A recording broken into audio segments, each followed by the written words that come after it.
Hey guys, how's it going? This is Natinator, and welcome back to a new Creepypasta reading. This one is a little special because for the first time in a long time, I have a guest narrator helping me out, Lady White Rabbit. Huge shout out to her. Feel free to find her info in the description below. Now, I have to say this. This story is not for the squeamish or faint of heart. If you dislike gross gore stories, then not only are you in the wrong ballpark, but at this point, you're in the wrong sport, my friend. You have been warned. Beyond that, it's well written and I enjoyed narrating it. So from the depths of no sleep, this one's titled The Pancake Family. Now as always, turn out the lights, get comfortable, and let the story begin.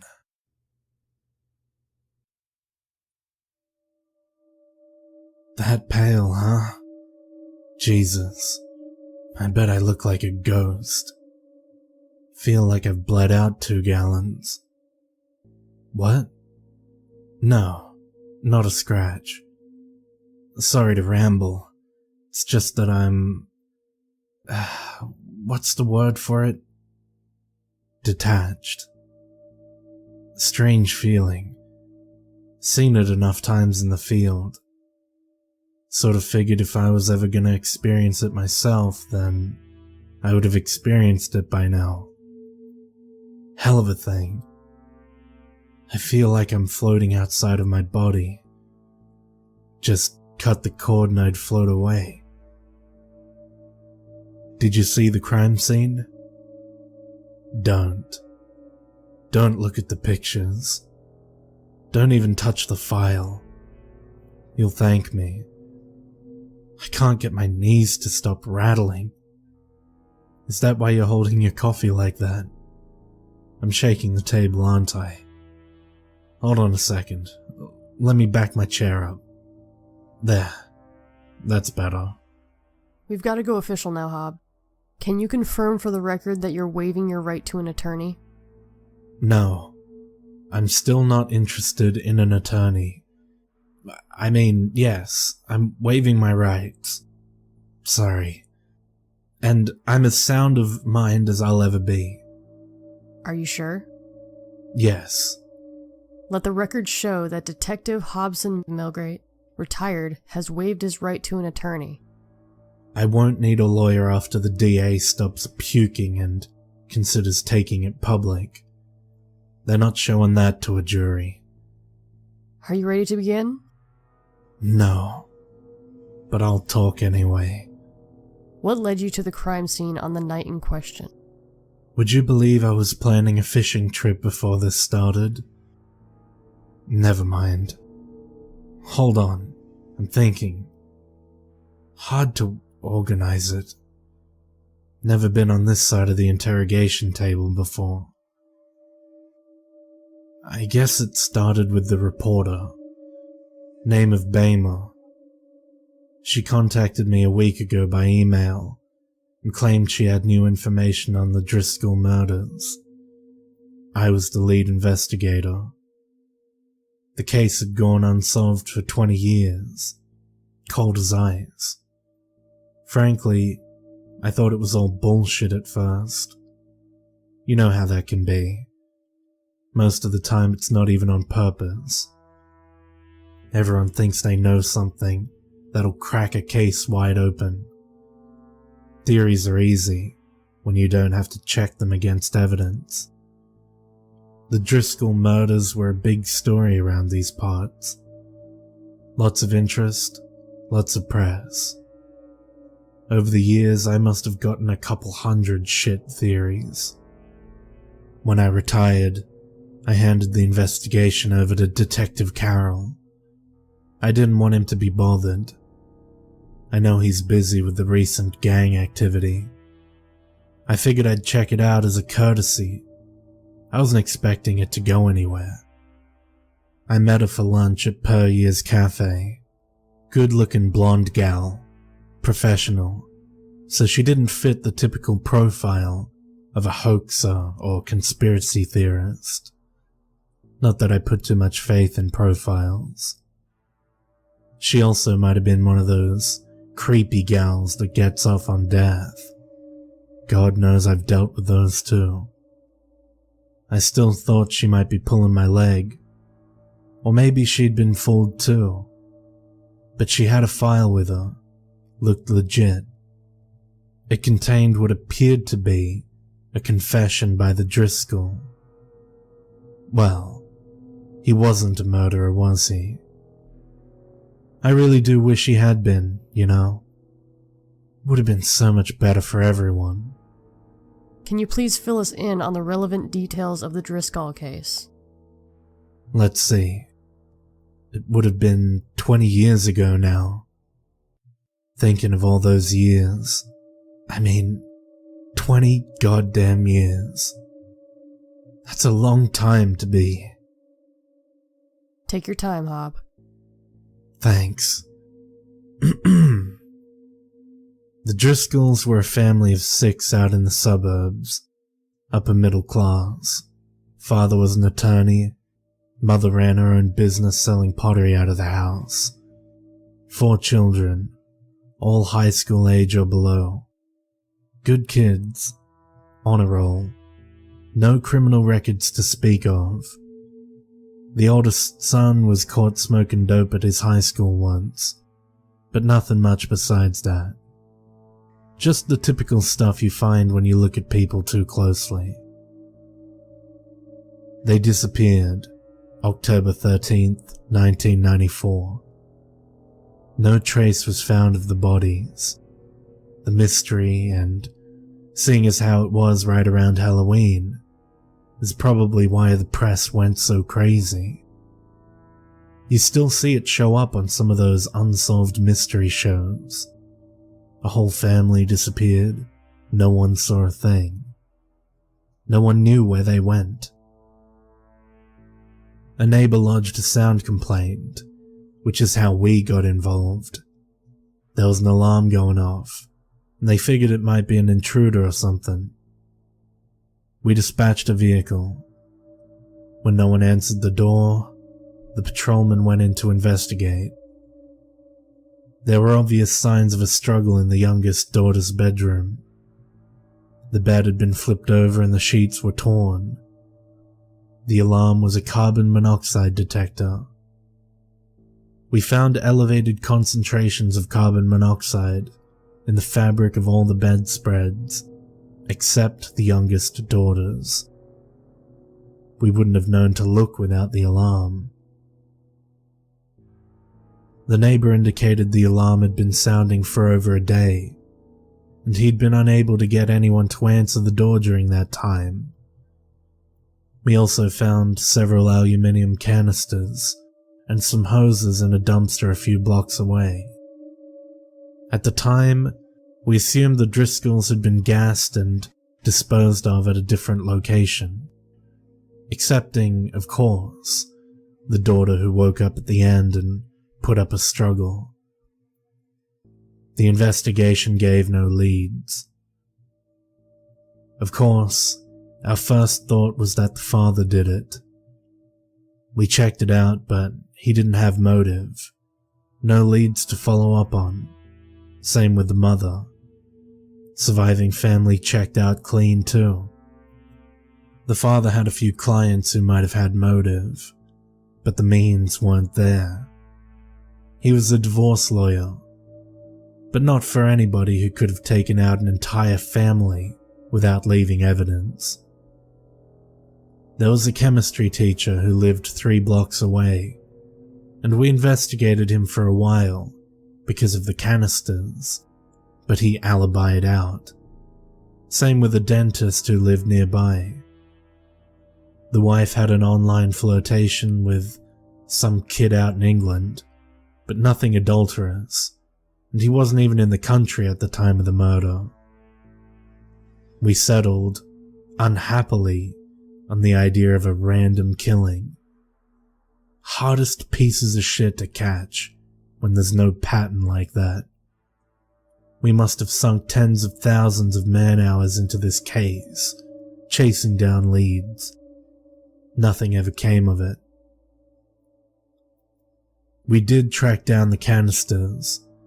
They were stolen from a laboratory 10 miles away. There was no security footage. We couldn't find any leads on the thief.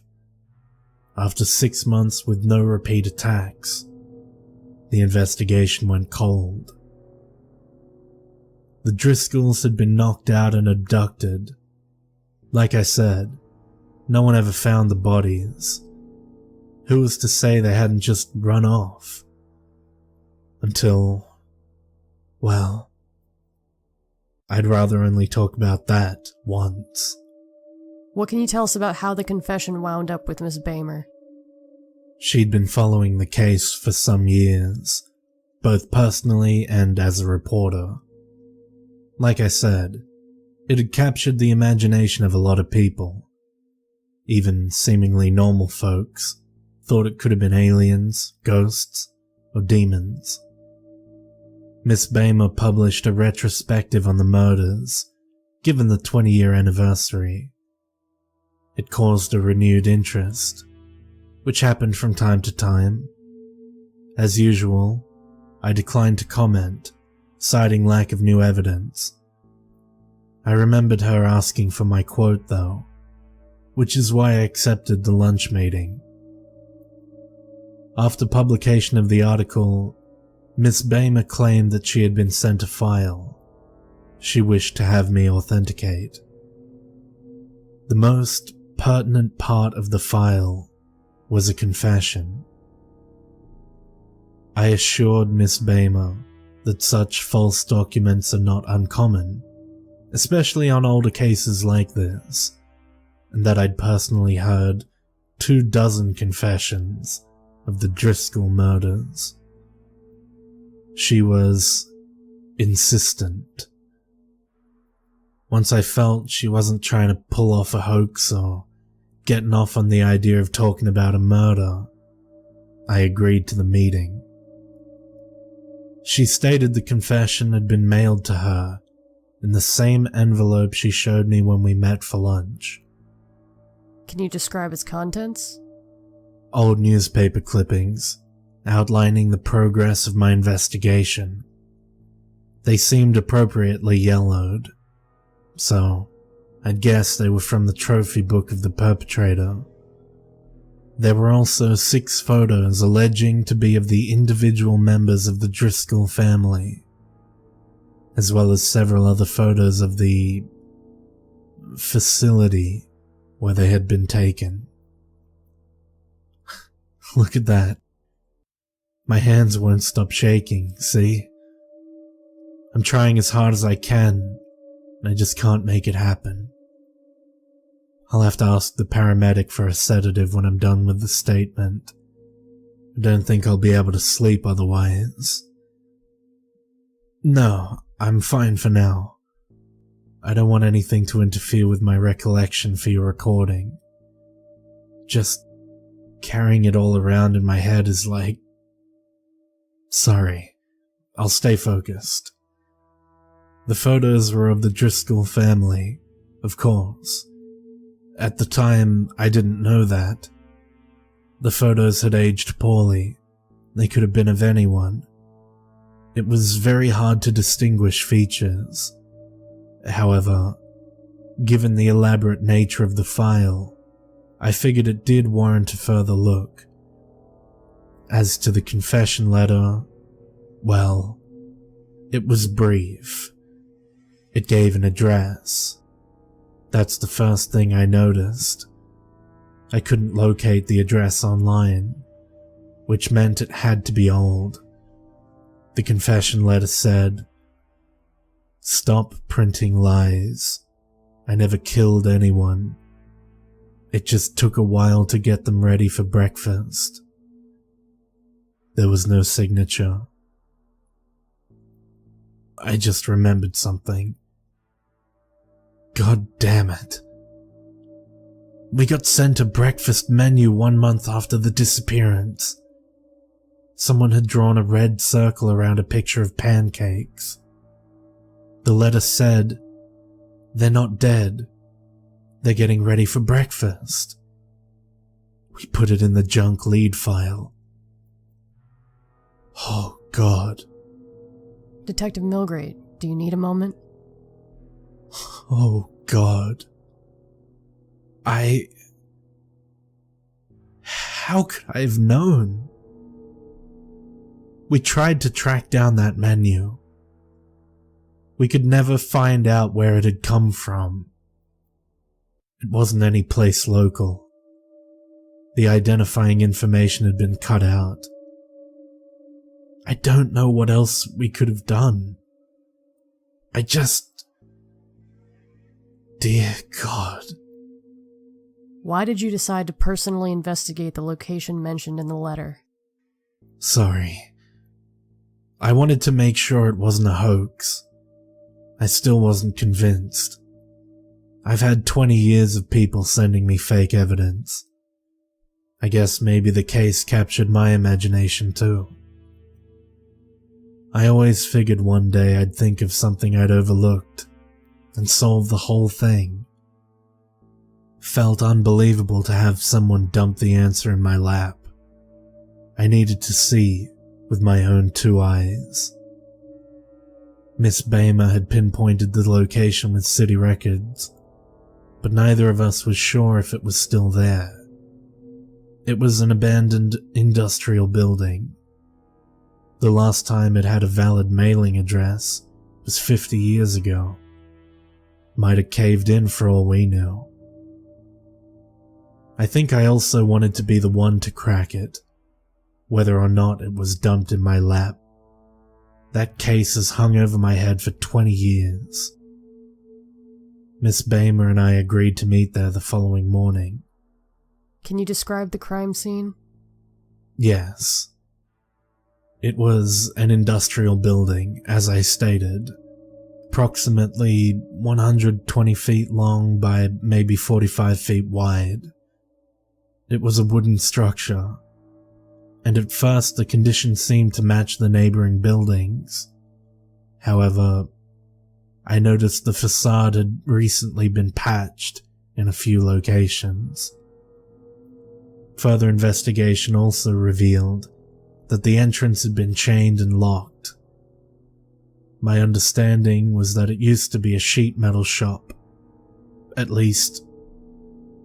Excuse me, is there a garbage can?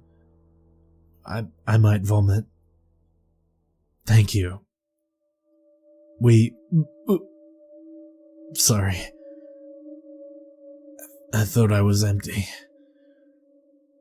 No. I want to get this done with. Then I'm gonna want that sedative. I could smell something from inside the building, very faintly. I figured that would count as probable cause. Not that I need it as a civilian, but you never forget the way a corpse smells. They were bad enough that they had that same smell. I hadn't forgotten how to pick a lock, so I let myself inside. You know, I really do wish they had been corpses. I really do wish he had been a serial killer. I really do. Please say you believe me. I do. Can you describe the interior of the building? I'm trying to focus through this. I really am. I'm sorry. It's just that I'd like to go to sleep after this for a very long time. Is the paramedic here? Is the sedative ready? Thank goodness. The warehouse had not been as abandoned as we were previously led to believe. The interior had a hallway with 6 rooms. The construction was old, but visibly newer than the rest of the building. The walls between each room had been soundproofed. There were no windows to the outside or doorways between the rooms themselves. The only access was through the hallway. I tried to make Miss Bamer leave at that point. You see, the smell was stronger inside. You could feel it. The smell. Like a grit getting stuck in your nose. Like bits of sand all over your skin. The rooms contained presses. Hydraulic presses. 4-foot by 8-foot custom presses. I couldn't figure out what they were at first, because they were hovering over what looked like hospital beds. There were IV bags in each room, as well as other medical equipment. That's how he kept them alive for so long, of course. I think I might be seeing black spots. Do you need to take a break? The idea of having to start this again is worse than the idea of finishing it. Then please describe your next course of action. The building was obviously an active crime scene. I had no doubt at this point. I was in the lair of what I believed to be a serial killer. I tried to tell Miss Bamer to leave several times. She refused on the grounds that it would not be right to leave me on my own. There wasn't much time to make an issue out of it. My opinion of her was that she was a bit nosy, but basically alright, and I didn't think she'd be a liability if she stayed out of my way. I had to make a judgment call as to whether or not I should proceed on my own in case the family was somehow, impossibly, still alive and perhaps in danger, or if I should leave and call for backup. I'd told my wife where I was going previously, so I knew my absence would be noted and reported if the worst happened. Neither of us could get cell phone reception. Sorry, I'm rambling. It was then that I heard not even a gasp. It was like a gasp, but not really. I don't want to describe it any more than that. There was a sound.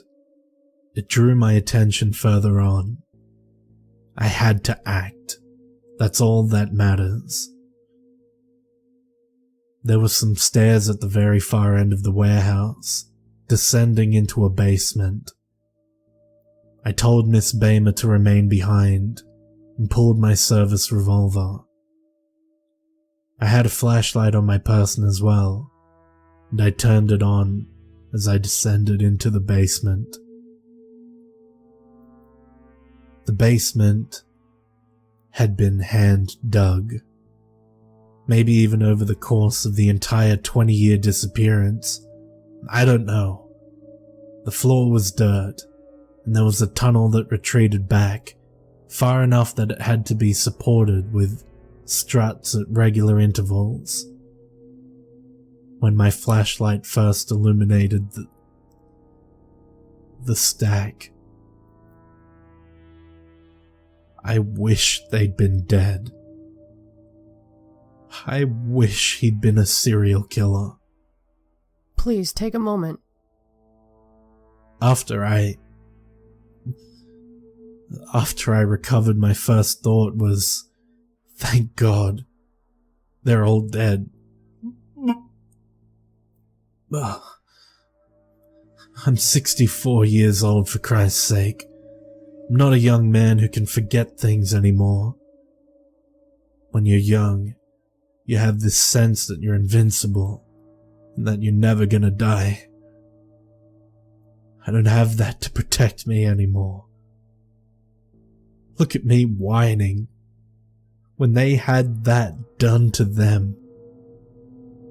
It's my fault. I should have found them. Saved them somehow. I'm sorry, Hob. I've gotta ask. Can you describe the scene? Yeah. I can. I didn't know what I was looking at first. Hell, I still don't. It was... well... it was a stack. Maybe 2 feet thick. From the stink and coloring, it was obviously made of flesh.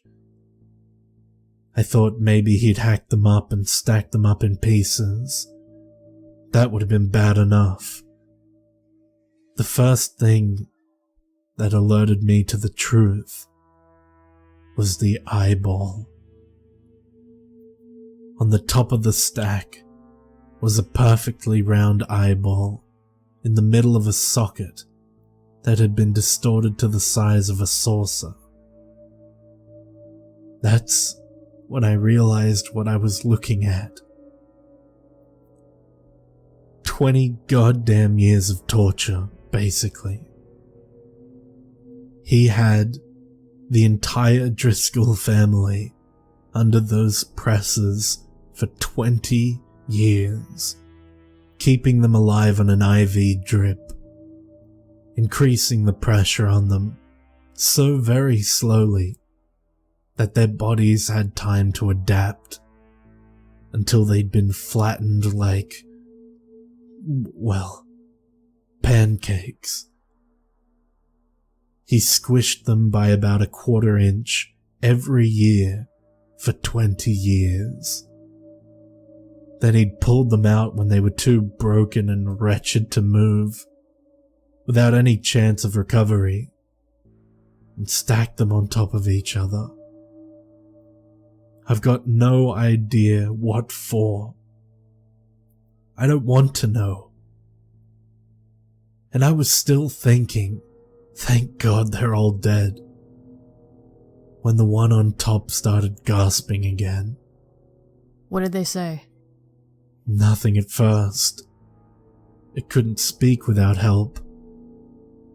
I think it would have been Avery Driscoll.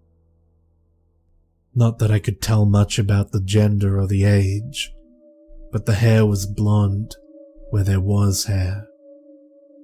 The head was a mess of scars. I think the son of a bitch who did this must have removed part of their skulls. I've got no idea how he got their heads so flat otherwise. Not as flat as the rest of the bodies, but flat. Who the hell knows how their brains handled that? Their lips were punctured by teeth everywhere. After the presses had flattened out their noses, I guess.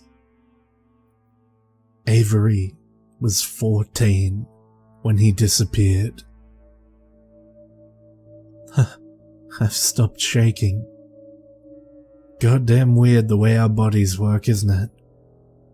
What else? There was a machine, a sort of pump.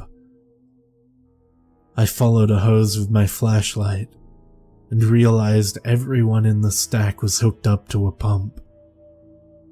I don't think they could breathe on their own, you see. Not after a while. There simply wasn't enough volume for their lungs to inflate. There was some sort of opening cut right into each of their chests. There was a switch on the pump. I don't know why I pressed it. I was in a panic. I wanted to do something.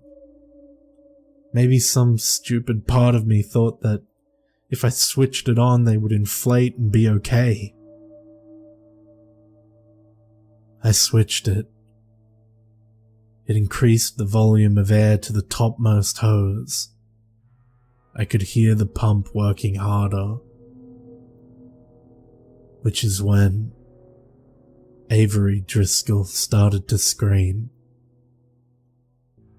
He begged me to kill him. He said other things too, He didn't make much sense. Kept yelling, "Bane of Error," over and over again. Something about the family, too. Didn't understand it. He was in pain, and I would hope he had gone insane several years previously. Oh my God. My thoughts exactly. I didn't know what to do. He wouldn't stop screaming. I believe he was convinced I was his torturer. A closer look at his eye revealed that it was mostly a mass of white scar tissue. He was as blind as a bat. You know, I spoke with some burn victims once. They told me that they managed to find meaning and purpose again after a while. I don't know how anyone in the Driscoll family could have done that. I stated my name. I told him I was a detective. I told him I was there to help. I repeated it over and over again, knowing of course there was nothing that anyone anywhere could do to help. Miss Bamer arrived, drawn by the sound. Before she saw the stack, she told me that I had screamed and she had come to help, but I do not remember doing so. Nevertheless, she arrived. Then she saw the stack and screamed, but I was intent on Avery Driscoll. He was able to hear. He became lucid for a few moments. It was a strain to understand what he said, but I will never be able to forget it. Please kill me. It hurts. I don't want to be a monster. Please kill me and tell my family I died a long time ago. I don't know if they're still looking for me. Don't let them know what happened to me. Please kill me.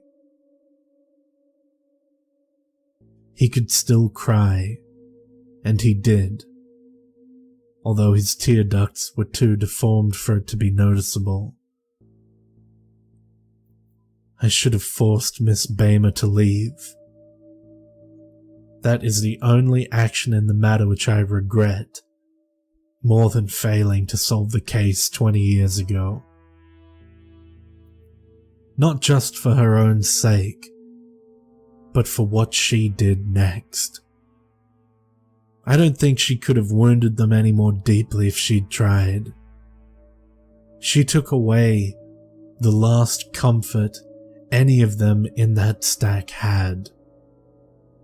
You see, they hadn't been able to speak to one another for 20 years. She said, "That's all of them, isn't it? That's the entire Driscoll family. They're all alive in there. The whole family." For 20 years, each member of the Driscoll family had been unaware their fellow inmates were the other members of their family. They'd all been holding out hope their family was okay. All of them dreaming someone out there loved them and was free from suffering. Do you know what the screams of 6 people tortured over 2 decades, smashed down to a width of 4 inches sounds like when they're all stacked on top of one another? It sounds like the gates of hell swinging open. I think that's enough, Detective Milgrate. Not yet. It was my mistake. I should have tried harder. Tracked down that lead. Maybe that's what they meant, screaming that. It was my error, so it was my responsibility. I shot them. Mercy is hard, but I owed it to him. I am the one that failed to save them. It only took one bullet to go all the way through. I emptied my revolver, though, to make sure they didn't linger, to give them that final piece. It was the only kindness I had to give them. We left and called for backup after that. Neither Miss Bamer nor I wished to remain with the bodies. I elected not to follow the crime scene investigators back to the basement. I asked if I could make my statement and leave, and after one of them saw what I had seen, they agreed. May I have my sedative now? Yes, of course. Thank you. Please, show in the paramedic. I'll roll up my sleeve. My wife has diabetes, so I'm well aware of the routine. Oh, and please make sure you have the same courtesy available for Miss Bamer. She seemed to have it worse than me, after all. Poor woman couldn't even throw up or cry. Of course. Do you know where she is now? She told the lead at the crime scene that she was going home, but we haven't been able to reach her. Did you try the paper? Which paper? The Daily World. Are you sure?